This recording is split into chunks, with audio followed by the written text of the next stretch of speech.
Our mission is to accelerate the world's transition to sustainable energy.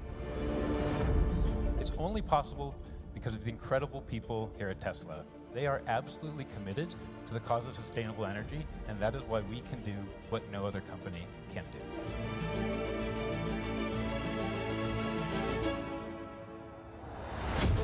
We can make lower cost products that are still efficient and compelling, and we can make them at scale. We're going to build them all in compact and high output factories that are easy for us to build quickly. We work together in a way that allows us to ask the hard questions. This is the product that will retire fossil fuels. We're not just creating products, we're creating a movement for sustainable energy for everyone. What we're trying to convey is a message of hope and optimism. Optimism that is based on actual physics. Earth can and will move to a sustainable energy economy, and will do so in your lifetime.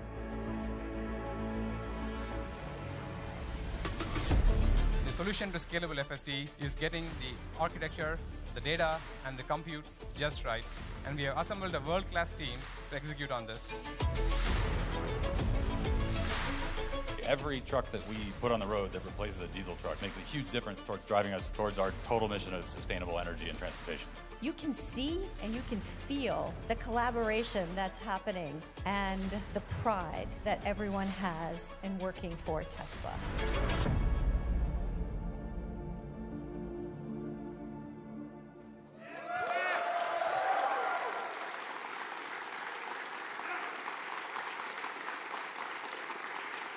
All right.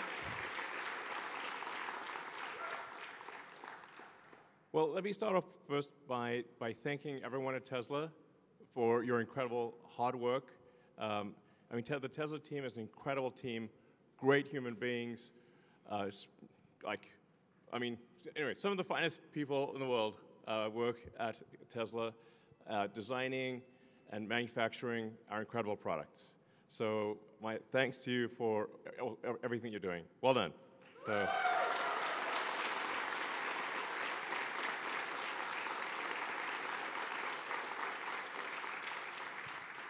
So we're going to go through just a list of the incredible achievements of the Tesla team. We've now produced over 7 million vehicles. 7 million.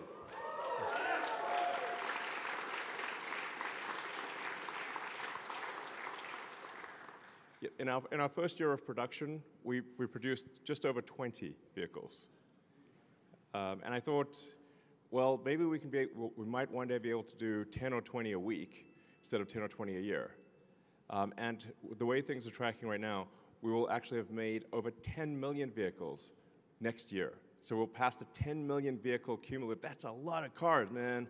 That's a lot of cars. So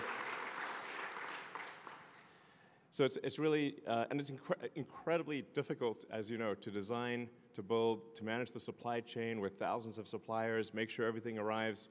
You've got tens of thousands of parts, make sure everything works, then build the car, service the car, and it's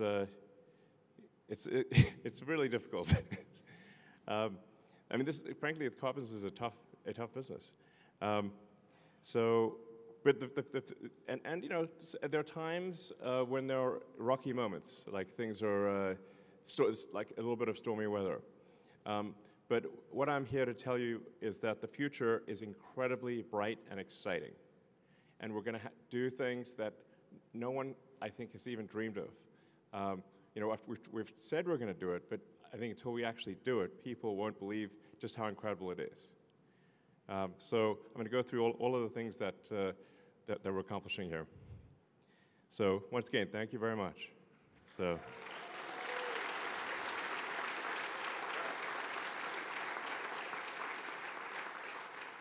It's worth noting that Tesla remains the company of choice for people to work for. So we get millions of applications per year for a very small number of spots, and we continue to be the leading organization, along with SpaceX, for engineering talent in the world, and also for manufacturing talent. Really, it's an awesome place to work, basically. Because of our growth, there's a lot of opportunity for upward mobility, and And I'm going to talk you through just how I see the future unfolding and why I think it is going to be incredible. First of all, as always, we care a lot about safety, so the safety of our cars and the safety of people within the factory. So you can see that our work-related injuries have declined over time. So thank you for helping make that happen. That's a collaborative effort, so congratulations to the safety team on continuing to improve workplace safety.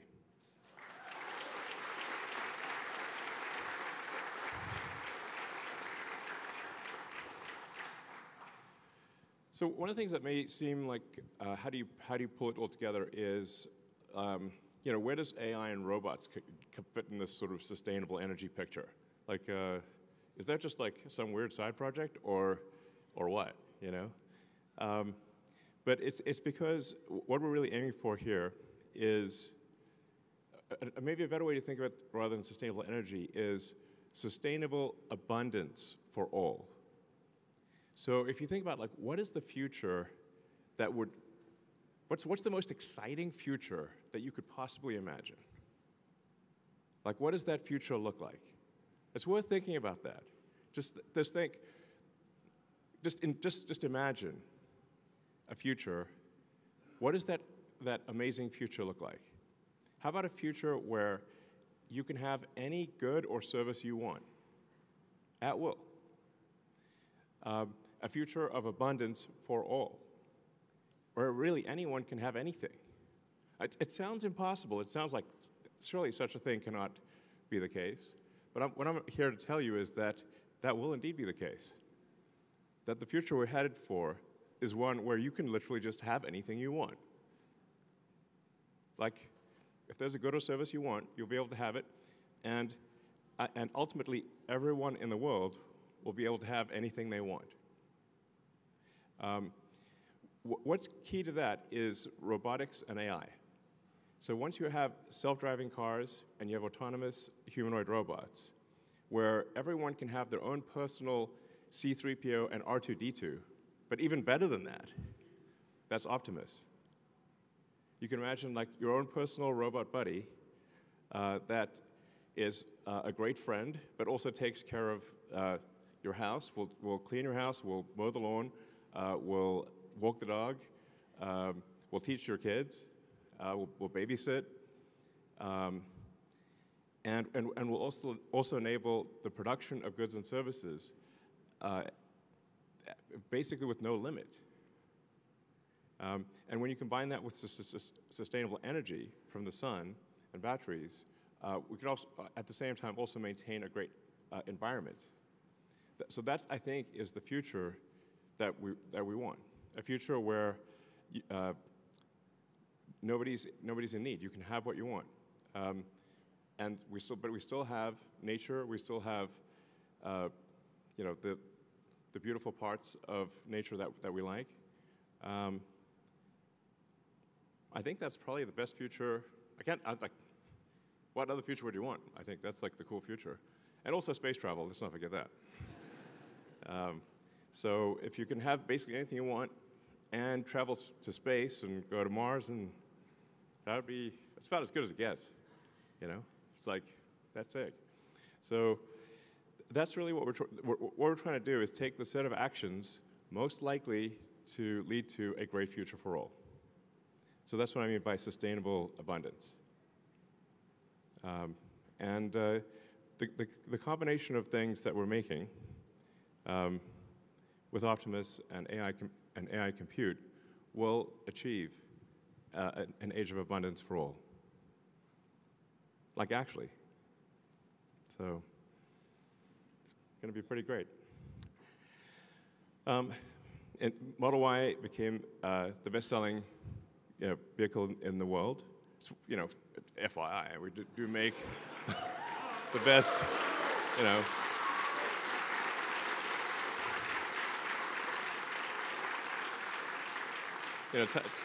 it's how we're doing on popularity. Well, we actually literally make the best-selling car on Earth of any kind.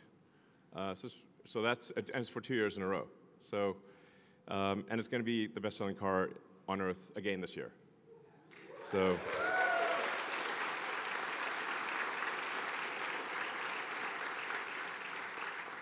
the Cybertruck became the best-selling electric vehicle pickup instantly, because it's awesome.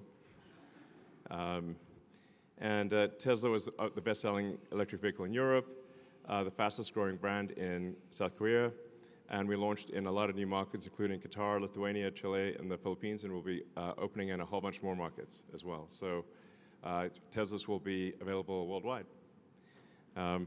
So overall, it's good. If you read the news, it feels like, Armageddon. So I was like, I can't walk past the TV without seeing a Tesla on fire. Like, what's going on?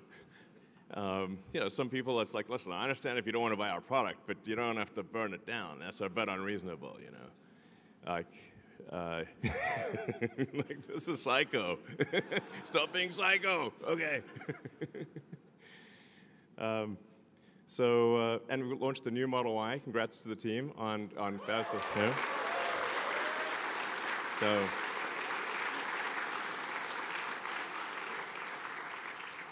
That's obviously very tough because we've got factories all across the world, and we've got to change over a supply chain on basically three supply chains on 3 continents. I think you did an amazing job of switching over the world's best-selling car globally in a very short period of time. Well done, guys.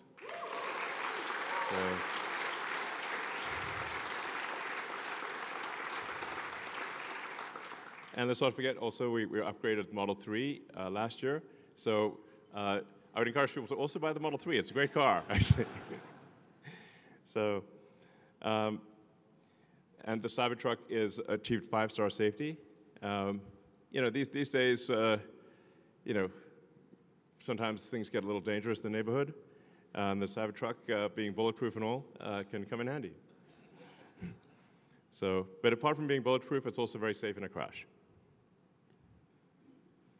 We're also building the Tesla Semi factory. This is a vehicle that some people said was impossible to build, that it defied physics. Well, not only does it not defy physics, we're going to be making a lot of them. So we're going to make I think ultimately we'll make over millions probably of the Tesla Semi. This is really going to be something that you'll see all over the place, and it'll also be autonomous, or have the ability to go autonomous down the road.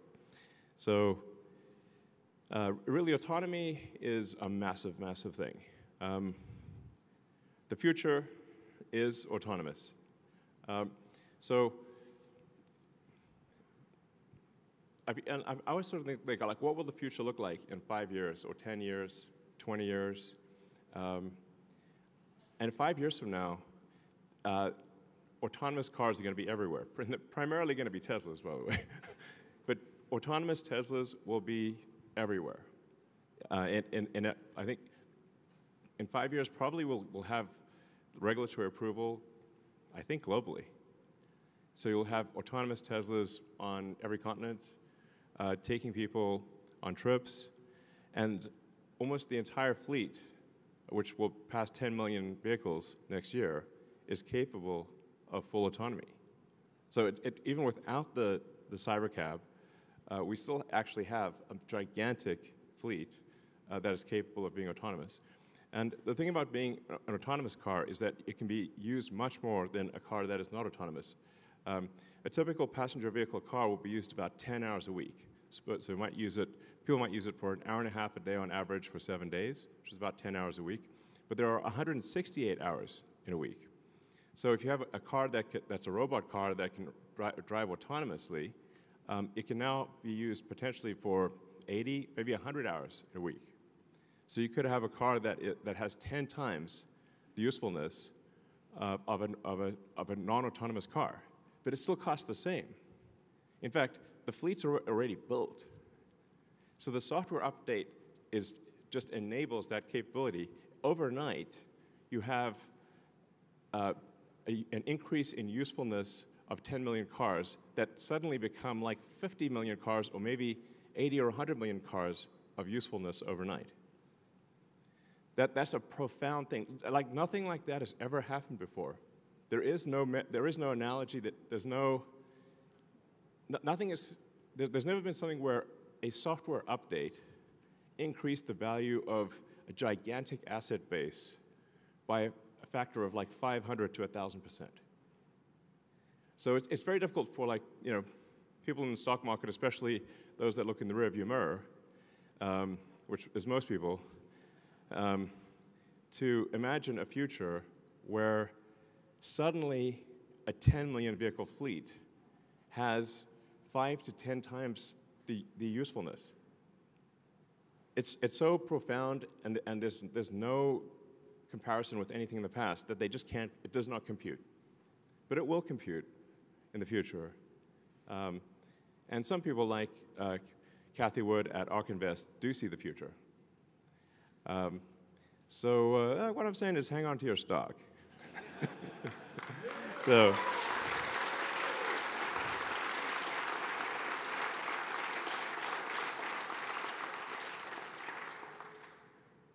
So, yeah, it's really, it's mind-blowing. Then I want to give a shout out to service. Service is a tough job, an important job, and it's actually what sells cars long-term. You know, because the initial car is sold with sales, but all future cars are sold with service. And I always encourage our service team, like, let's try to give people a service experience that they love. Not merely that they like, but that they love. Because people will talk about something that they love, that was an amazing experience, but they don't talk that much about things that they like. You have to really do something amazing. And then they'll talk about it and be like, wow, that's incredible. So thank you to the service team for the great job you do.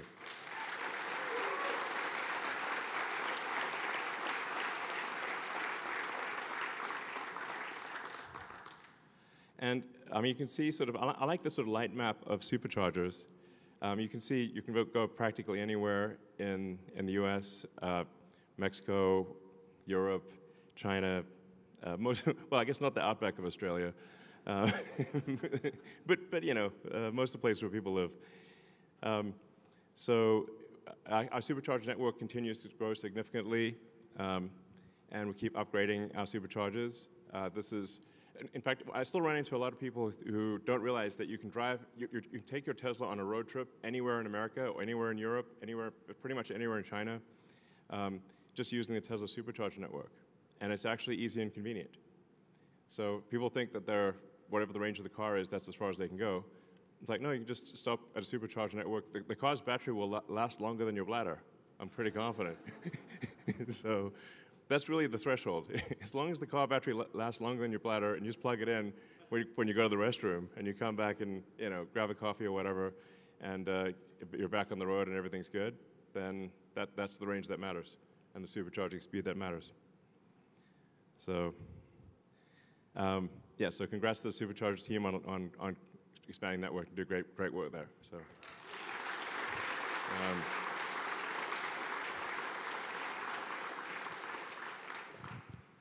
And then, I mean, the Megapack and Powerwall team are really knocking it out of the park. The demand for stationary battery storage is gigantic, and I think that is actually only going to increase dramatically over time. So, and we've got the Shanghai Megafactory that got started in record time in February. Congrats to the Shanghai factory team there. That's awesome.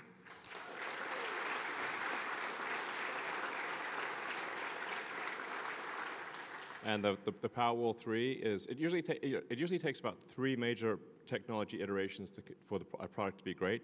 And the Powerwall 3 really is a fantastic home energy product. And it's something that if you want to ensure that your home has uninterrupted power during a power outage, the Powerwall 3 is the way to go. And if you combine that with solar, you can basically be off-grid, which is pretty cool. But I think just having energy insurance, or energy assurance, such that if the utility goes down, you don't even notice. Like the lights are on in your house, and your neighbors will come to you for help, basically. That's actually what happens when somebody has a Tesla Powerwall and there's a power outage. So that's a great product. And then, yeah, Megapack, especially at the utility scale, is the opportunity there is gigantic because it enables a utility grid to dramatically increase the output of electricity because you can generate electricity at night and then the Megapack can provide that electricity during the day, because normal electricity demand is very uneven. There's a lot of electricity usage during the day, but limited at night. So Megapack actually has the potential to increase the output of an existing electricity grid by more than double. So you can actually, without building additional power plants, double the total output of energy in a year. So it's quite a profound thing. Yeah, so Megapack is also really good at stabilizing the grid. So if there's variations in power in the grid, the Megapack can absorb. If there's a big power spike, it can absorb and store the power, and then if there's a drop in power, it can fill in the gap. So Megapack is excellent for stabilizing the grid, and obviously it matches very well with wind and solar. In fact, satellites are just solar panels and a battery. That's how all satellites work. With the Starlink satellite network, there's 7,000 satellites orbiting the Earth, and all they use is solar panels and a battery. And my prediction is, long-term, a majority of power on Earth. In fact, eventually, it might be like 90% or more of all power on Earth will be solar panels with batteries. That's my prediction. My predictions have a pretty good track record. So, yeah.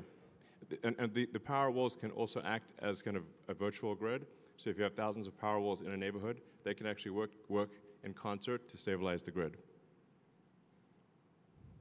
The V4 supercharger is pretty cool. It enables charging at 500 kilowatts, and the Semi can charge at 1.2 megawatts. So it's smaller and lighter. It's a big improvement overall. And we're rolling this out worldwide. So it will increase charging speeds and yeah, just enable you to get your car charged really fast. So. And then with regard to cell manufacturing, we're at this point, we think we're making the most efficient cell in the world, meaning like the lowest cost per kilowatt hour cell. So, which is really pretty good. Like, there are entire companies that all they do is make lithium-ion battery cells. And for us, that's one of many things that we do. So congratulations to the cell team on making the best cell.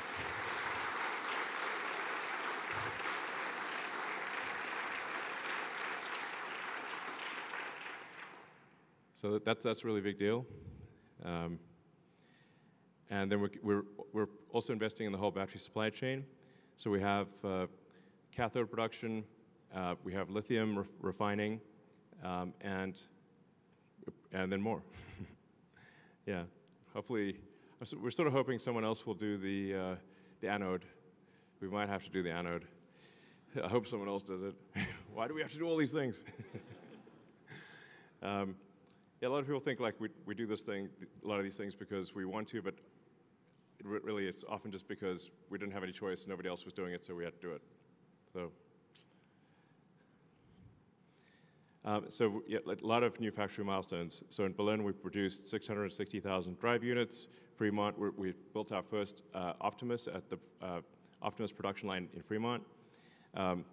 We're preparing for Cybercab production here at Gigafactory Austin. And Gigafactory Shanghai created its 3 millionth car. We've produced 160,000 NACS adapters at Gigafactory New York.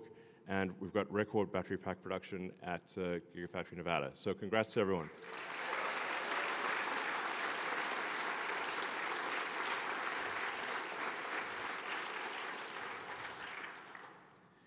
We also, just behind us, on the south side of the building, we have the Tesla, we call Cortex-1. It's like basically a giant brain, computer brain, that is used for AI training. So we take the vast amounts of video that we get from all the cars in the fleet, and we use that to train the artificial intelligence to be able to drive the car. And this is one of the most powerful training systems in the world, with over 50,000 GPUs active and soon to be 100,000 GPUs, which will make it, I think, probably top 5 in the world in training centers. So.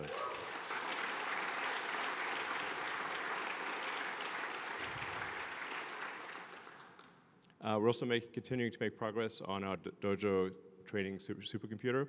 So we've got Dojo 1 active now in Gigafactory New York and in Palo Alto.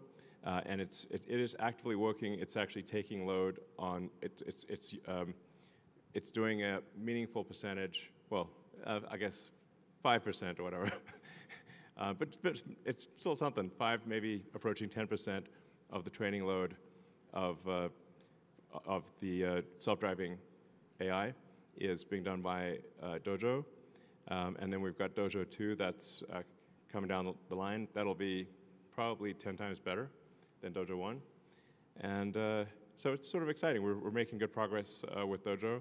I'm increasingly optimistic about the future of Dojo. I think we got a real shot here at a breakthrough.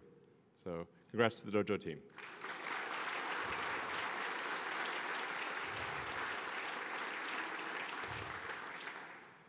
And all Tesla vehicles have now had what we call Autopilot Hardware 4, or really our AI 4 hardware, and it's very powerful AI inference computer, but also operates at very low power.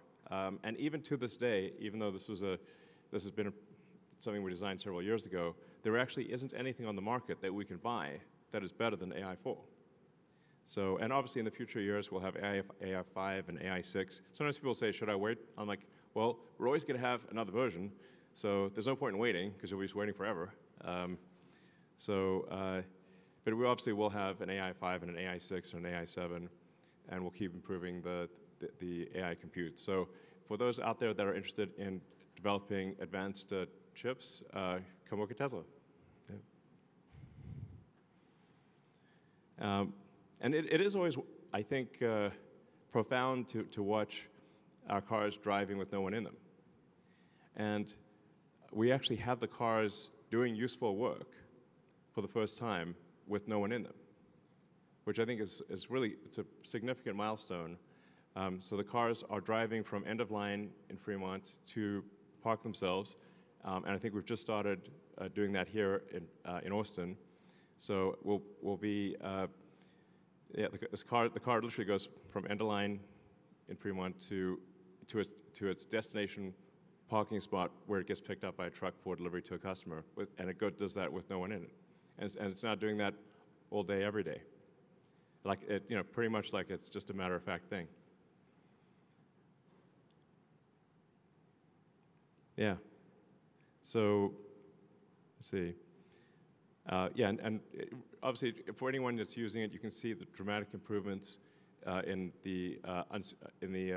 full self-driving, where it's getting to the point where interventions are extremely rare, and eventually they'll get to the point where there really is no need to intervene. Like the car is going to be better than human. In fact, maybe it's worth emphasizing that it's not that Tesla full self-driving will be equal to humans in safety. It will be ultimately 10 times safer than a human, because it never gets tired. It doesn't, like humans get tired and sometimes get wasted, and we'll have arguments or change the radio or, text. I know no one in this audience would ever text while driving. That'd be crazy, but it does happen. So the reality is that Tesla full self-driving will be vastly safer than humans, not just equivalent, it will be actually vastly safer. And it means you can do whatever you want while driving. So even if you don't rent your car out for usage, you can still, it frees up your time. So if, let's say you're driving 10, 12 hours a week or more, it gives you back 10 to 12 hours of your life, which is extremely cool. So, well, Optimus sure has come a long way.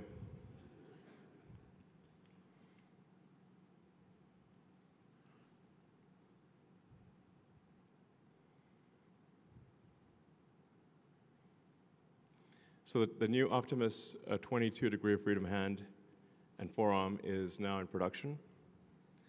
And it's learning to walk and catch balls. It's pretty cool. I mean, look, that's where we came from. It's wild.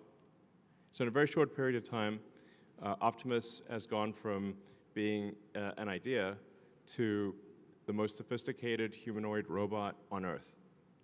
There's nothing even close to the level of sophistication of Optimus. And Tesla has some important missing ingredients that others don't have, which is our robot has a real brain. It's like the Wizard of Oz, Tin Man. Well, was that a heart or a brain? One of the two. So it's got the real world AI. So Tesla's the leader in real world AI. What we learned in the car, we translate to the Optimus robot. And we also take our expertise in electric motors, in batteries, power electronics, structural design, and then another major important thing is that we're very good at manufacturing. So in order for robots to be useful, they have to be intelligent. They have to be able to do useful things just by asking, and you have to be able to make a large number of them at an affordable price. This is what we can do. We have the only company with all the ingredients for making intelligent humanoid robots at scale is Tesla. This is a super big deal. Like my prediction is that on this front is that Optimus will be the biggest product of all time by far. Nothing will even be close. I think it'll be 10 times bigger than the next biggest product ever made. Like that level. So.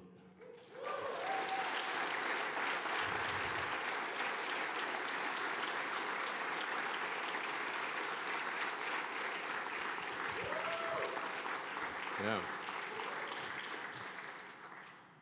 All right, so with that, anybody have any questions? Yeah. So Elon, I have a question. I've worked for Tesla for 12 years. Hey, congratulations. Thank you. From a PA now to a shop lead in castings. Cool. And we rocket castings. Yes. We do. Yeah. Where do you see, or where would you like our focus in the next couple of years with the operations team? Well,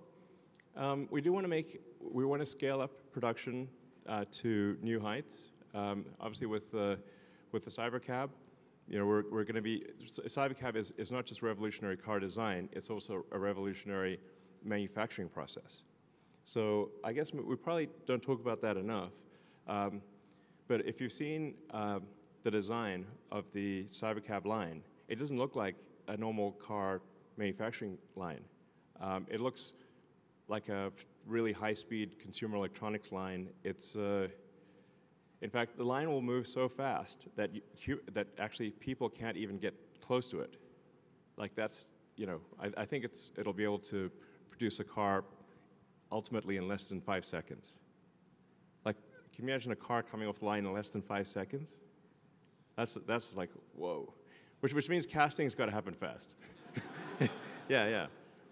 So I mean, we got to jam the liquid metal in, cool it down real fast, and then I guess maybe we need to just get even bigger casting machines. Sure, why not? Down. Yeah, let's 50,000 tons. Because then we can make in a single casting machine we could do 5 at a time or something. I'm trying to think how do you scale castings because you got liquid metal's got to cool, and then you've got to automate getting all the bits and pieces off the casting so it's usable. And that's actually kind of how they do it in small volume castings. They'll have a casting block that'll make 100 Matchbox cars at a time. Maybe we just make that real big. Yeah, I mean we have the Cathedral of Casting back there. So, yeah, let's do that.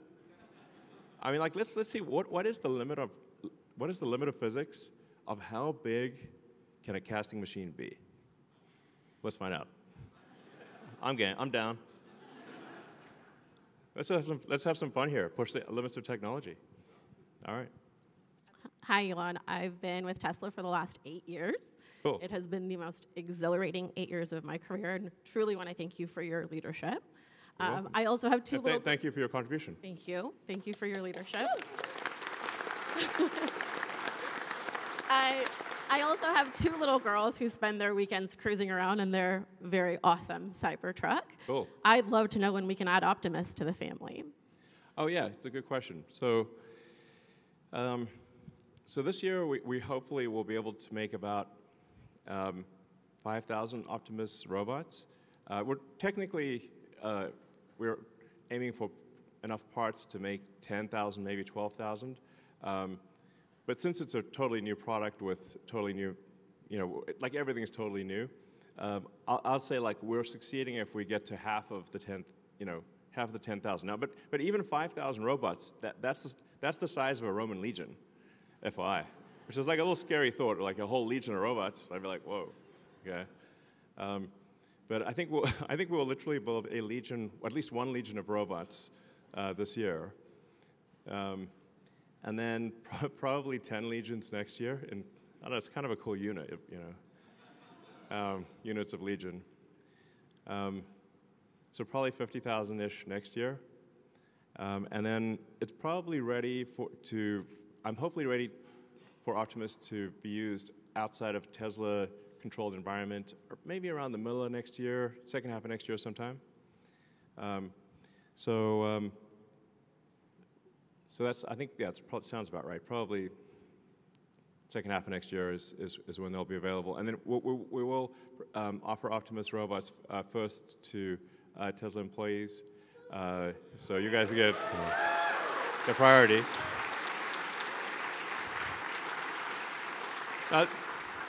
There are some pluses and minuses to that, because it's probably have a few bugs, but it's going to be very cool. You'll want to invite your friends over and say, check this out. So that's the other questions. Hi, Elon. Hey. My name's Dom. I've been here for a little over a year now. I work in people development. Okay. We make so many amazing things. Yeah. Right now, it's still the people that do it. Yes. When we think about applying first principles to the relationships and the teams that people have, how would you encourage us to think about that and act on those first principles when it comes to relationships and teams?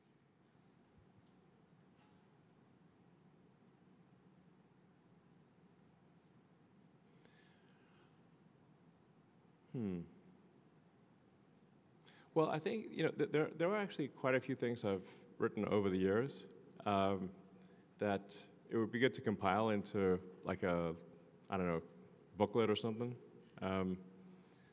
Because I actually have to be reminded of those things myself. And I'm like, oh, I remember that thing that I thought of after making so many mistakes and trying to make fewer mistakes. So, there's like, for example, at like a 5-step process of like make the requirements less dumb and then try to delete the pod and process step, only then optimize, only then speed it up, and only the 5th thing is automate. I have to repeat that to myself many times because I've made the mistake of doing it backwards so many times. I think always operating on the principle that everyone is wrong to some degree, and we should aspire to be less wrong over time, which we will not always succeed in doing. But if 2 days out of 3 you're less wrong over time, your batting average is going to be really good. So nobody ever bats 1,000, but you can improve your batting average. So I think rigorous, you want to critique yourself, you want to internalize responsibility. And these are all things I need to remind myself of. Just to be clear, I'm not like suggesting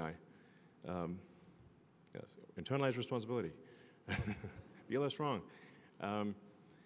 And we should remember what is our goal as a company. Our goal is to make amazing products that people love, and then to take care of those products and service. So we should say, what are we doing to make our products better, to make them more affordable, to have the customer experience be delightful, Because that's actually the purpose of a company. Sometimes people forget, why does a company exist?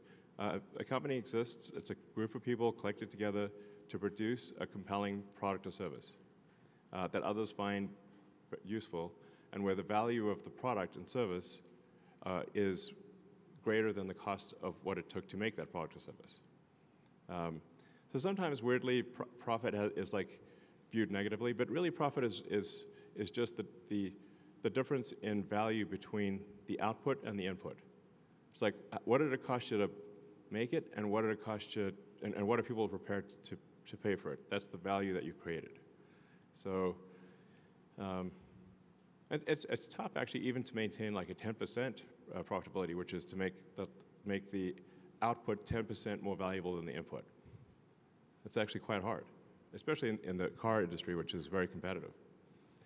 So we should just not lose sight of, like, why are we here? Oh, we're here to make useful products that people love, you know, and take care of them over time.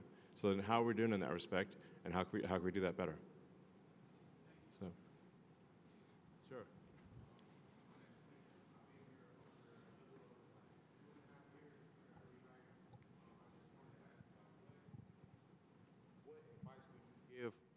What advice would you give a young person, like, getting into the stock market? Like, stock advice. Wow. Yes, sir. Yes, sir. As I think people can perhaps tell who are watching this, these questions are not prepared in advance.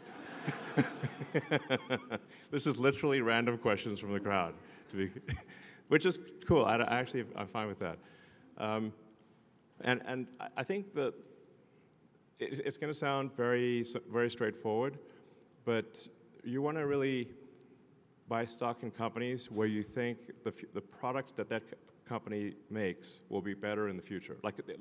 Is that company going to make more and better products, or like do you love the products that company makes, and are they going to keep doing that? And like, I think Tesla, as I've just gone through, Tesla has a track record of having made many great products, and we're going to make many more future great products, and we're going to scale up production, and I think we've demonstrated a level of innovation that is extremely rare. I mean, certainly by far the most innovative company in the car industry, like not even close type of thing. So, you know, like, I do think Tesla stock actually, I think long term, with Optimus and self-driving, Tesla will probably be the most valuable company in the world. But there are also other companies out there that make great products and services. So I think that's the way you want to look at it. Say, like, do you think this product, because that's the reason why companies exist, is to make great products and services. So if you think that a company is going to improve over time, then buy the stock, and if you don't, then don't. And then the stock market it's a very strange thing. It's kind of like, you know, I think it's Warren Buffett's sort of metaphor or analogy is, you know, the stock market's like having someone stand at the edge of your property or your house and yell prices to buy or sell your house every day. And like, sometimes they take their meds and sometimes they don't, you know. So sometimes the person yelling out the price of your house is having a good day, and sometimes they're having a bad day. But it's still the same house. You're like, it's literally still the same house. Like, you know, so Tesla stock goes up and it goes down, but actually it's still the same company. It's just people's perception of the future. I don't know, I guess it's just very emotional, you know, so. But for me, like, while it's difficult to predict how things will be from, you know, in the next, say, 6 to 12 months, if you say, like, where will things be in 3 years or 5 years, the future of Tesla is incredibly bright. So.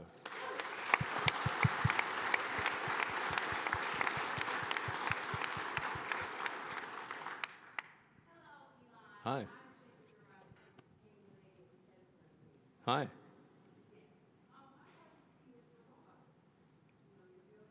Yes. You say, will the robot take your job, or what? That's a fair question. Well, so, yeah, like, is a robot going to come steal your job? A reasonable question. I think what we'll find with the robots is that there'll be a ratio of people to robots. So you'll effectively end up having managing a group of robots. So, you know, you'll have like basically, I don't know, your flock or your little group of robots that you take care of, and you tell them what to do. And I don't know, you'll have a little pack of robots, basically. Yeah, you're promoted to manager. One way to think of it. I think the same thing will be true of cars. Like, so for the self-driving cars, is that people that are, say, you know, Uber drivers today or something like that, or taxi drivers today, will end up managing a fleet of cars. And that'll be a much more effective use of their time. You know, just taking care of like 10, 20 cars or however many they can take care of. So, yeah. Hello, my name is Adrian. Hey. You said that your companies are made to make products people love. Yeah. Have you ever thought of airplanes or trains? Yeah, I mean, I'd actually love to make airplanes, especially, but I'm stretched pretty thin. So I have like 17 jobs. At this point, I just go to sleep, work, go to sleep, work, and then do that 7 days a week, pretty much. People say, like, where do you go on vacation? I'm like, what's that? You know. But I guess I like being productive. I like getting things done. So I guess I could choose to be, like, on an island somewhere sipping a Mai Tai, you know, with attractive people in bikinis and stuff. Wait, why am I not doing that? What? What a fool I've been. So, yeah, I've actually thought about aircraft designs for a long time, and I think there's an interesting opportunity to make like an electric supersonic VTOL jet. You know, the VTOL is like cherry on the cake, but certainly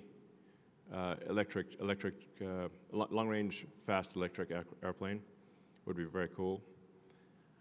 You know, maybe at some point we'll do that. Yeah, that'd be kind of fun. We do have the ingredients for it, so.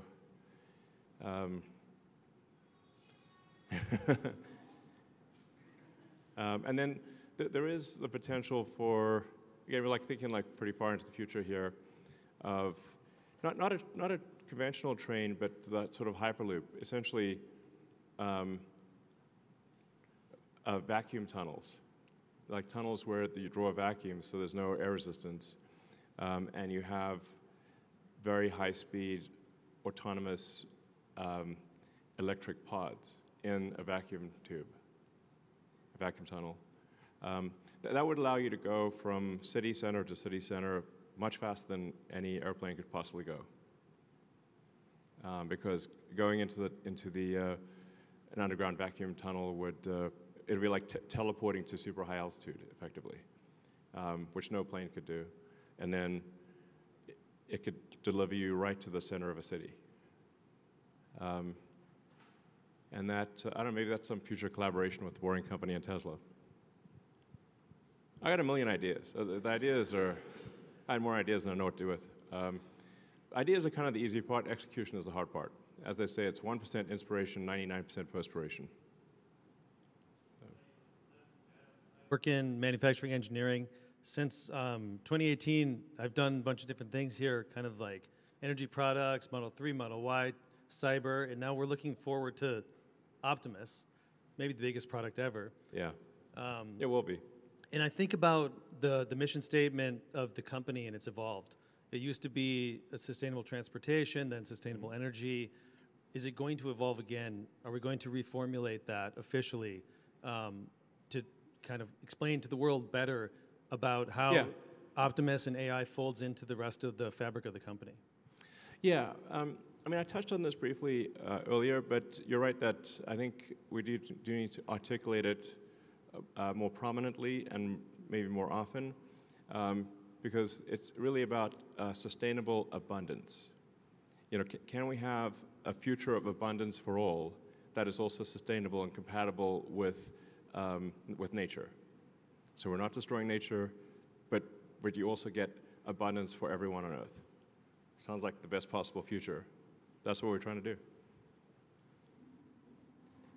Yeah.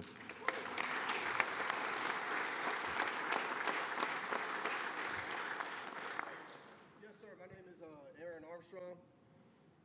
Yes, sir. My name is Aaron Armstrong. It's not every day that you get to be in the presence of somebody that's accumulated so much wealth and success. So I just wanted to take this opportunity to ask for any wisdoms or secrets that you may have to offer about this game of life that we're all trying to play. Sure. I mean, I try to say everything that I know. Although, admittedly, sometimes I'm, you know, like I posted on X. I guess should I ask the AI to look through all of my X posts and pick out the ones that are really good? Because I try to say any, you know, good ideas that I have. I try to post them. Yeah, I think generally it's good to always be curious and to, you know, to read widely. Like, you know, read a lot of interesting books, especially history. I find history really interesting. I find like biographies and autobiographies to be also very interesting. You know, I think it's good to read, especially autobiographies, where, like, you know, somebody has done something incredible and they wrote the book themselves, or mostly themselves. That'll give you a lot of ideas. I mean, something that I do is I'll get audiobooks, because I got like so much going on in my mind it's kind of hard to go to sleep, because it's like having a computer browser with like 100 tabs open. By the end of the day, I got like 100 tabs open. It's like, I gotta close this browser, you know? That's my brain. So then I'll listen to an audiobook, and I'll put it on a timer, and it's like 15 minutes. It's like being read a bedtime story by your phone. So podcasts and audiobooks, especially at bedtime, I find are great. Or, yeah, sure. Or.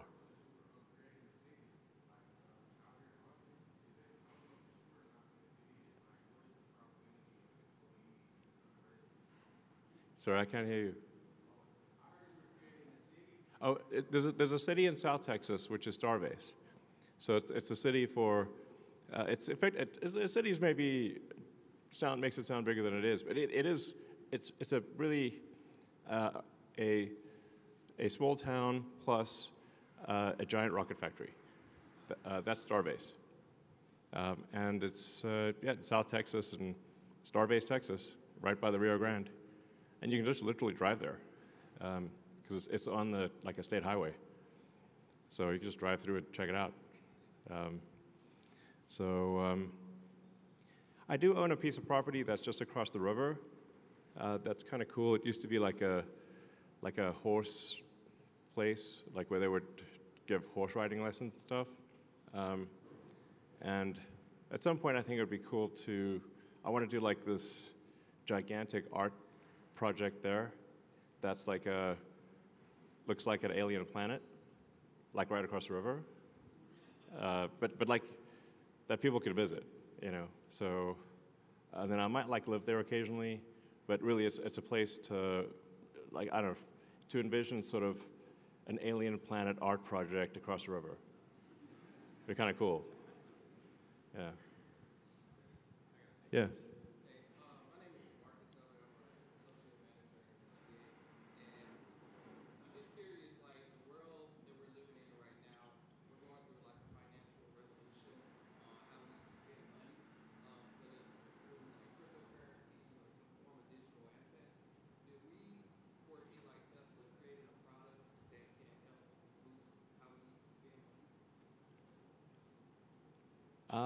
Do we foresee Tesla making a product that helps how we spend money? Well, I think the AI is going to help us spend money better. It's kind of amazing, what AI can do these days. I don't know if anyone here has used Grok, but it's pretty cool. Grok Voice can be really pretty great too. I should try Grok Unhinged. It's guaranteed to be entertaining at a party. I 1,000% promise you, if you try Grok Voice Unhinged at a party, it's going to be a big hit. So, but you can also ask it any questions. So, like, if you want to ask questions about life advice or things or anything, like you can really ask, you can ask it about cryptocurrency if you want. You can ask it about medical advice. You can ask it's very good, and it's getting better. So, I think more try using Grok. It's really pretty cool. Yeah, sure. Sorry. Tomorrow's my third year anniversary, so thank you for that. Cool. But I'm going to ask, what phase of the plan are we in, and how long does it go? Yeah, so we're in phase 3 of the master plan, since master plan 1 and 2 have been completed. Now, master plan part 3 is a very long master plan because it's basically making all energy on Earth sustainable. And I actually need to supplement it with the sort of abundance for all. Maybe that's master plan 4. I've kind of described master plan 4 essentially, which is like autonomous cars, autonomous humanoid robots. You combine that with like solar and battery storage, and I think the future is going to be incredible. So I'll take a couple more questions and call it a night. Well, I'll ask if you haven't asked a question before, you can ask a question. All right. Okay. Almost 3 years. My question is, when will we see some Optimus robots with the production team? Oh. Well, there are actually some Optimus robots being built in Fremont right now. So we'll not sure what that was, but but we expect to have an Optimus production line here as well. So there'll be Optimus production starting in the Bay Area, and then we'll have the even bigger Optimus production line here in Austin. Yeah, there's going to be a lot of robots. So, I mean, ultimately, I think we'll be making tens of millions of robots a year type of thing. It's like serious volume. Maybe 100 million robots a year. It's wild. Sounds good. Yeah. All right, well, last question. Okay.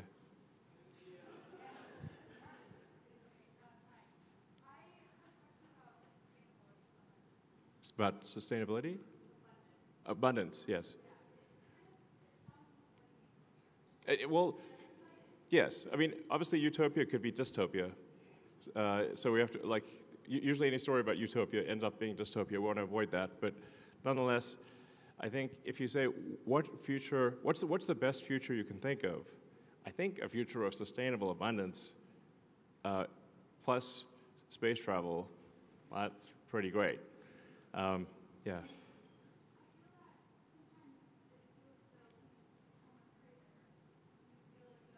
Oh, we need adversity.